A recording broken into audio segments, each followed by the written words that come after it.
മുട്ടായി നിങ്ങൾ തമ്മിൽ സംസാരിച്ചോന്ന് ഞാൻ മാറി നിന്നേക്കാം. ഇത് കരയാൻ വരെ തുടങ്ങിയിരുന്നേച്ച്. ഒന്നും വേണ്ടെന്ന് ഇടയ്ക്കിടയ്ക്ക് മുട്ട കൊടുക്കാന്ന് പറയുന്നത്. കഞ്ഞി വേണോന്ന് ഇരിക്കുന്നുണ്ട്.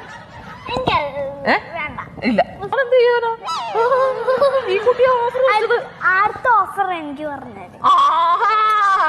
ഡിമാൻഡ് കൂട്ടണത് അടുത്ത ഓഫർ പറയാൻ. എന്താ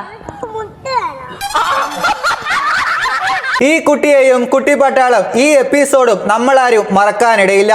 എന്നാൽ നിങ്ങൾക്കൊരു കാര്യം അറിയുമോ? ഇതേ കുട്ടി തന്നെയാണ് വാഴ 2-ൽ അഭിനയിച്ചിരിക്കുന്നത്. നമുക്കിനി ഒരു ബാലതാരത്തെ കൂടി വേദിയിലേക്ക് സ്വാഗതം ചെയ്യാനുണ്ട്. Let's welcome Veda on to the stage. ഇങ്ങനെ ഉണ്ടായിരുന്നു മൊത്തത്തിൽ ഈ ചേട്ടന്മാരുടെയും ചേച്ചിമാരുടെയും കൂടെ എക്സ്പീരിയൻസ്?